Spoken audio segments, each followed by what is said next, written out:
Job teacher টিভির পক্ষ থেকে সম্মানিত ভিউয়ার্স ভাই ও বোনদের জানাই আন্তরিক শুভেচ্ছা অভিনন্দন। আপনাদের সাথে আমি রয়েছি মোহাম্মদ রাশেদ মোশারফ, শিক্ষক নিবন্ধনধারী, কারিগরি শিক্ষা ও trade instructor, Itna Nurpur DD মাদ্রাসা, ইটনা, কিশোরগঞ্জ।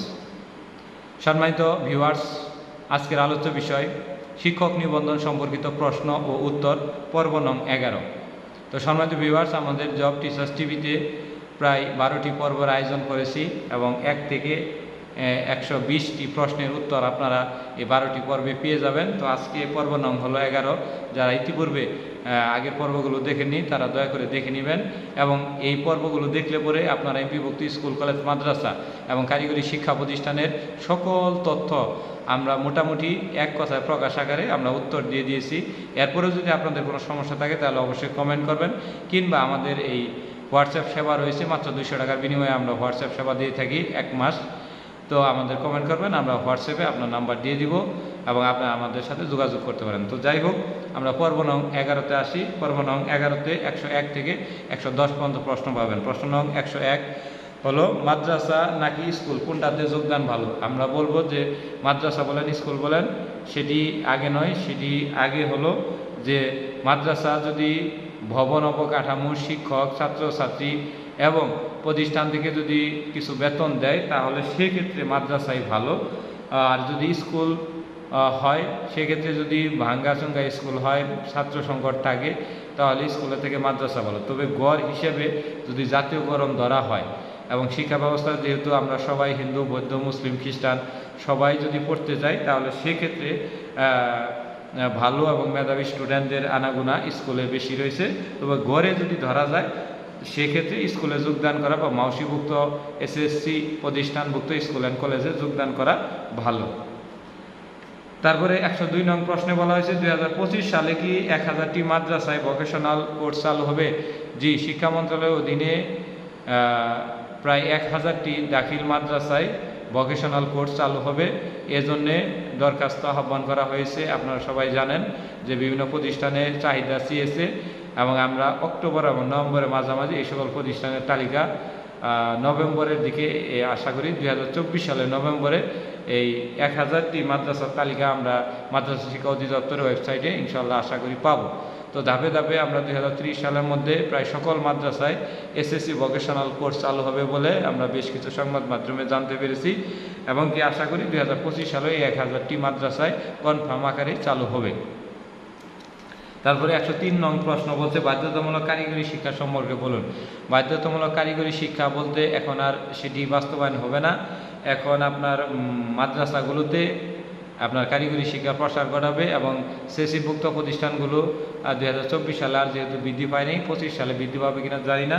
তবে জেনারেলে যে নবম দশম শ্রেণীতে একটি করে কারিগরি শিক্ষার কোর্স চালু করার কথা ছিল সেটি এখনও পর্যন্ত বাস্তবায়ন হয়নি। যদি বাস্তবায়ন হলে আমরা অবশ্যই জানাবো। তবে 2024 সালে অকুপেশনাল বা বৃত্তিমূলক কোর্স চালু করার একটি সম্ভাবনা রয়েছে। যদি চালু করে আস্তে আস্তে এই সময় ট্রেড ইন্সট্রাক্টরও নিয়োগ পাবে।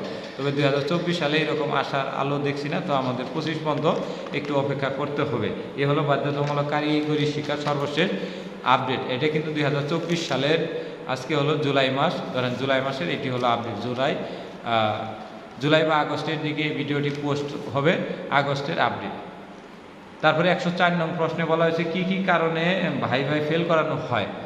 আপনারা অনেকে জানেন যে শিক্ষক নিবন্ধনে ভাইভা অনুষ্ঠিত হবে 2024 সালে 18তম শিক্ষক নিবন্ধনে ভাইভা অনুষ্ঠিত হবে। তো যারা ভাইভা দিবেন বা 19তম শিক্ষক নিবন্ধনে পরীক্ষা দিয়ে যারা ভাইভা দিতে চাচ্ছেন বা দিবেন, তাদের ভাইভা ফেল করানোর মূল একটি কারণ হলো আপনার সকল শিক্ষাগত যোগ্যতার সনদ হলো 3য় শ্রেণী, তাহলে কিন্তু আপনি ভাইভা উত্তীর্ণ হতে পারবেন না। সাবজেক্ট ওয়ারি আবেদন না করে অন্য সাবজেক্ট আবেদন করলে আপনি ভাইভাতে উত্তীর্ণ হতে পারবেন না। যেমন আপনি সহকারী শিক্ষক বাংলা, কিন্তু আপনি ট্রেড ইন্সট্রাক্টর পদে আবেদন করেছেন, এক্ষেত্রে কিন্তু আপনাকে পাস করানো হবে না। আপনি যদি তুতুলা হন, মানে কথা জড়তা থাকে, তাহলে আপনাকে পাস করানো হবে না। সঠিক সময়ে উপস্থিত না হলে পাস করানো হবে না। তারপরে এখানে বলা রয়েছে যে ভাইভাতে যদি কোনো প্রকার অসদয় অবলম্বন করা হয় কিন্তু মুদ্রা দোষ জানে, যেমন এই যে আমি এইভাবে চিমটি কাটলাম, বারবার চলে আশ্রাইলাম, বা শিক্ষক ভাইভা বুড়ে সঠিক সময়ে উপস্থিত হয়েও একটু নিজেকে মডার্ন ভাবলাম, এই ধরনের কাজকর্মে ভাইভাতে ফেল করানো হয়। এর বাহিরে আর আপনার ভাইভাতে কোনো কারণে এমপিওভুক্ত স্কুল কলেজ মাদ্রাসা বা কারিগরি শিক্ষা প্রতিষ্ঠানে যারা ভাইভা দেন এনটিআরসিতে গিয়ে তাদেরকে ফেল করানো হয় না। তাই যারা শিক্ষক নিবন্ধন লিখিত পরীক্ষা পাশ করবেন তারা 99% আশাবাদী থাকবেন যে ভাইভাতে কোনো মতে ফেল করানো হয় না, আর অনুপস্থিত থাকলে ভাইভাতে ফেল করানো হয়। তারপরে 105 নম্বর প্রশ্ন হচ্ছে শিক্ষক নিবন্ধনের প্রবেশের বয়সসীমা কত? শিক্ষক নিবন্ধনের প্রবেশের বয়সসীমা হলো 18 বছর থেকে 35 বছর পর্যন্ত, অর্থাৎ 18 বছর হলে আপনি শিক্ষক নিবন্ধন সার্কুলার আবেদন করতে পারবেন এবং আপনি শিক্ষক হিসেবেও প্রবেশ করতে পারবেন। এবং সর্বোচ্চ 35 বছর পর্যন্ত এমপিওভুক্ত স্কুল কলেজ মাদ্রাসা এবং কারিগরি শিক্ষা প্রতিষ্ঠানে আপনি শিক্ষক নিবন্ধনে আবেদনও করতে পারবেন এবং এই 35 বছরের মধ্যেই কিন্তু আপনাকে প্রবেশ করতে হবে। যারা আজকে আপনি প্রবেশ করলেন, আপনার বয়স 35 বছর আজকের দিনে হয়েছে বা একদিন আগে, একদিন পরে হবে। এখন আপনাকে যদি প্রাথমিক সুপারিশ করে, তো প্রাথমিক সুপারিশ বা ওইখানে যে সার্কুলার দিবে, এরপরে যদি 1 বছর পরেও আপনি যদি প্রতিষ্ঠানে যোগদান করেন সেক্ষেত্রে আপনার কোনো সমস্যা হবে না। অর্থাৎ একটি সার্কুলার যখন দিবে, সার্কুলার বয়স থেকে যদি আপনার 35 বছরের মধ্যে থাকে তাহলে আপনি এমপিওভুক্ত স্কুল কলেজ মাদ্রাসা এবং কারিগরি শিক্ষা প্রতিষ্ঠানে যোগদান করতে পারবেন। তো শিক্ষক নিবন্ধনের প্রবেশের বয়সসীমা হলো 18 থেকে 35 বছর পর্যন্ত এবং যারা সর্বনিম্ন ইন্টার পাস করেছেন এবং সর্বোচ্চ মাস্টার্স পাস তারা স্কুল পর্যায়ে 2 এবং কলেজ পর্যায়ে শিক্ষক নিবন্ধন এর সার্কুলার আবেদন করতে পারবেন এবং প্রিলিমিনারি, রিটেন এবং ভাইভা পরীক্ষায় যদি পাশ করেন তাহলে দিতে পারবেন এবং একটি শিক্ষক নিবন্ধন সনদ অর্জন করতে পারবেন। শিক্ষক নিবন্ধনের সার্টিফিকেটের মেয়াদ কত বছর? শিক্ষক নিবন্ধনের সার্টিফিকেটে আগে কোনো মেয়াদ ছিল না, তবে 5ম গণবিজ্ঞপ্তি থেকে এবং 17তম শিক্ষক নিবন্ধন থেকে এটি বর্তমানে শিক্ষক নিবন্ধন সনদের মেয়াদ হলো 3 বছর। এটি চূড়ান্ত হয়ে গেছে। 3 বছরের মধ্যে আপনাকে চাকরি নিতে হবে। আপনার বয়স যদি ধরেন 32 বছর কিন্তু আপনি 3 বছর আগে চাকরি নেন নাই, তাহলে আপনার ওই সনদটি বাতিল হবে। 35 বছর থাকলেও, 3 বছর থাকলেও কিন্তু আপনি ওই সনদ দিয়ে চাকরি করতে পারবেন না। অর্থাৎ শিক্ষক নিবন্ধনের যে সনদটি রয়েছে এনটিআরসি সার্টিফিকেটের মেয়াদ হলো 3 বছর। আমি আবারও বলছি, এনটিআরসি শিক্ষক নিবন্ধন সনদের মেয়াদ 3 বছর, আগে এটি ছিল আজীবন।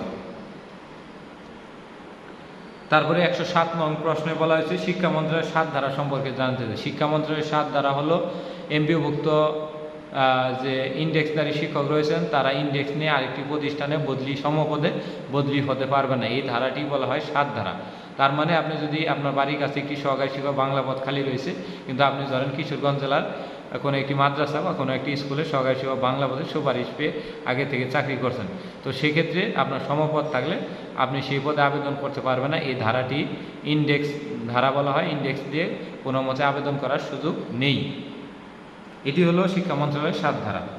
তারপরে বলছে 108 নং ইন্ডেক্স গোপন করে গণবিজ্ঞপ্তিতে আবেদন করা যাবে কি? ইন্ডেক্স গোপন করে গণবিজ্ঞপ্তিতে আবেদন করার কোনো সুযোগ নেই। যদি আবেদন করা যায় পরে প্রাথমিক সুপারিশে বাতিল করা হয়, প্রাথমিক সুপারিশে বাতিল না করা হলেও চূড়ান্ত সুপারিশে বাতিল করা হয়, কিংবা চূড়ান্ত সুপারিশে বাতিল না করা হলেও ইন্ডেক্স নিয়ে যখন আবেদন করতে যাবেন তখন পুরান ইন্ডেক্স ডিলিট করে আবার নতুন করে যখন ইন্ডেক্স করতে যাবেন তখন কিন্তু ধরা পড়ে যাবেন। তাই এই বর্তমান 5ম গণবিজ্ঞপ্তি এবং সামনে যত গণবিজ্ঞপ্তি নতুন নিয়ম যে পর্যন্ত চালু না হবে সে পর্যন্ত ইন্ডেক্স গোপন করে গণবিজ্ঞপ্তিতে আবেদন করার কোনো সুযোগ নেই। তারপরে 109 নং প্রশ্নে বলা হয়েছে ভোকেশনাল লেখা সার্টিফিকেট দিয়ে জেনারেলে চাকরি করা যাবে কি? অনেক ভাইয়ের বলছেন যে আমার সার্টিফিকেটে SS vocational and BM vocational লেখা হয়েছে, কিন্তু আমি জেনারেলের সহকারী শিক্ষক বাংলা পদে সুপারিশ করেছি, সেক্ষেত্রে আমার এমপিও হবে কি? জি না, সেক্ষেত্রে আপনার এমপিও হবে না। এবং কি অনুরূপ যারা জেনারেল সার্টিফিকেট নিয়ে কারিগরিতে রয়েছে নিয়ম অনুযায়ী তাদের এমপিও হবে না। কারিগরিতে যদি কোনোভাবেও এমপিও করেন সেক্ষেত্রে সমস্যা নাই, কিন্তু জেনারেলে যেহেতু সফটওয়্যার সিস্টেম এক্ষেত্রে এমপিও পাওয়ার কোনো ধরনের সুযোগ নেই।